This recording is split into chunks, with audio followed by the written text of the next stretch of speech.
नमस्कार दोस्तों, मैं नहीं स्वागत करता हूं आपका। और जैसा कि आपको पता है सीटेट का जो पेपर 2 है वो कंप्लीट हो चुका है और हमने सीडीपी की जो आंसर की है वो डाल चुके हैं। और ये हम जो दूसरी जो आंसर की रिवील कर रहे हैं वो है आपका सीटेट पेपर जो 2 है उसका जो हिंदी लैंग्वेज 1 है उसकी आंसर की है। तो चलिए स्टार्ट करते हैं। इसमें जो 91 आपका क्वेश्चन दे रखा है उसका आपका आंसर हो जाएगा थर्ड, परिवर्तन मानव जीवन का सत्य है। चलिए अगला समझते हैं। और इसमें 92 का जो आपका करेक्ट आंसर हो जाएगा वो आपका हो जाएगा फोर्थ। ठीक है, चलिए अगला समझते हैं।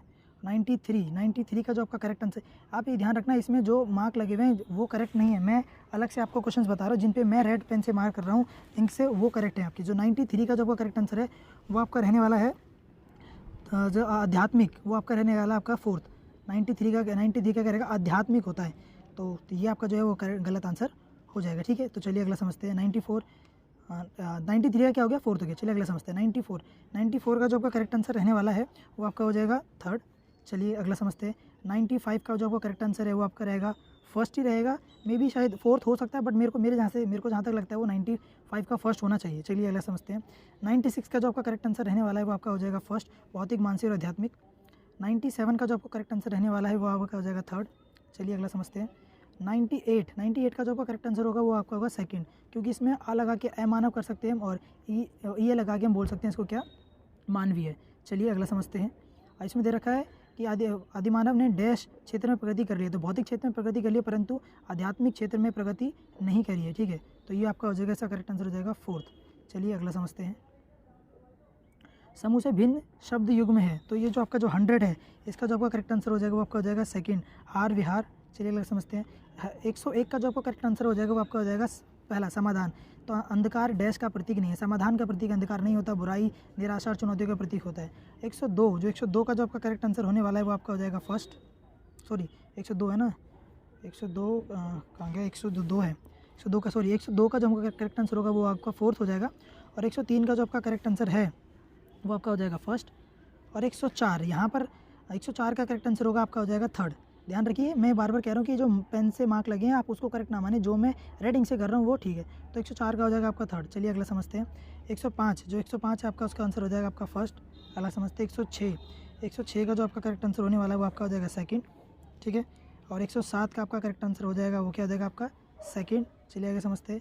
108 का जो आपका करेक्ट आंसर होगा वो आपका हो जाएगा फोर्थ। 109 का जो करेक्ट आंसर आपका हो जाएगा, इसको ध्यान रखना, इसमें बच्चे ने गलत लगा रखा है। 109 का जो आपका करेक्ट आंसर होगा वो मेरे हिसाब से होगा फर्स्ट। ठीक है, अगला समझते हैं। 110 का जो आपका करेक्ट आंसर होने वाला है वो आपका हो जाएगा फोर्थ। और 111 का जो आपका करेक्ट आंसर होगा वो आपका हो जाएगा सेकंड। चलिए अगला समझते हैं। 112 का जो आपको करेक्ट आंसर होने वाला है, यहाँ पे थोड़ा ध्यान देना। 112 का जो करेक्ट आंसर होगा आपका, हाँ सेकंड ही होगा आपका ये। चलिए अगला समझते हैं। 113 का जो आपका करेक्ट आंसर होने वाला है वो आपका हो जाएगा थर्ड। 114 का जो आपका करेक्ट आंसर होना है वो आपका हो जाएगा सेकंड। पहली मातृभाषा, घर की भाषा, क्षेत्रीय भाषा और प्रथम भाषा के, तो हो सकता है आपको डाउट हो थर्ड में, पर मेरे को जहाँ तक लग रहा है इसका करेक्ट आंसर सेकंड होगा। चलिए अगला समझते हैं। 115 का जो आपका करेक्ट आंसर है वो आपका होने वाला है सेकंड। थीम आधारित शब्दावली, सॉरी। अगला समझते हैं। 116 का जो आपका करेक्ट आंसर होने वाला है वो आपका हो जाएगा थर्ड।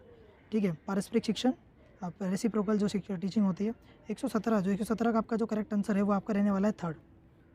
इसमें बेसिक इंटरपर्सनल कम्युनिकेशन स्किल्स आएगा। तो 118 का जो आपका करेक्ट आंसर रहने वाला है वो हो जाएगा आपका फोर्थ। थर्ड इसमें लगा रखा है गलत है, 118 का हो जाएगा फोर्थ। अब समझते हैं। 119 का जो आपका करेक्ट आंसर है, 119 का आपका करेक्ट आंसर होने वाला है, 119 का आपका करेक्ट आंसर होगा फोर्थ। ठीक है, अब अगला समझते हैं। और 120 का जो है कि मतलब निम्नलिखित में से कौन सा विस्तृत पठन का उद्देश्य नहीं है, तो ग्रामर अधिगम उसका उद्देश्य नहीं होता। मतलब जो एक्सटेंसिव रीडिंग होती है, विस्तृत पठन, वो हम एंजॉयमेंट के लिए करते हैं और बच्चों को सराहने के लिए करते हैं। तो आई होप आपको समझ में आया होगा। ये सीटेट पेपर 2 का जो हिंदी लैंग्वेज 1 थी उसके आंसर की हमने कवर कर चुके हैं। अगर आपको वीडियो अच्छी लगी तो प्लीज़ वीडियो को लाइक और शेयर करना ना भूलें। ठीक है, जिन भी आपके दोस्तों ने पेपर दिया उनको शेयर करें और चैनल को सब्सक्राइब करना भी ना भूलें।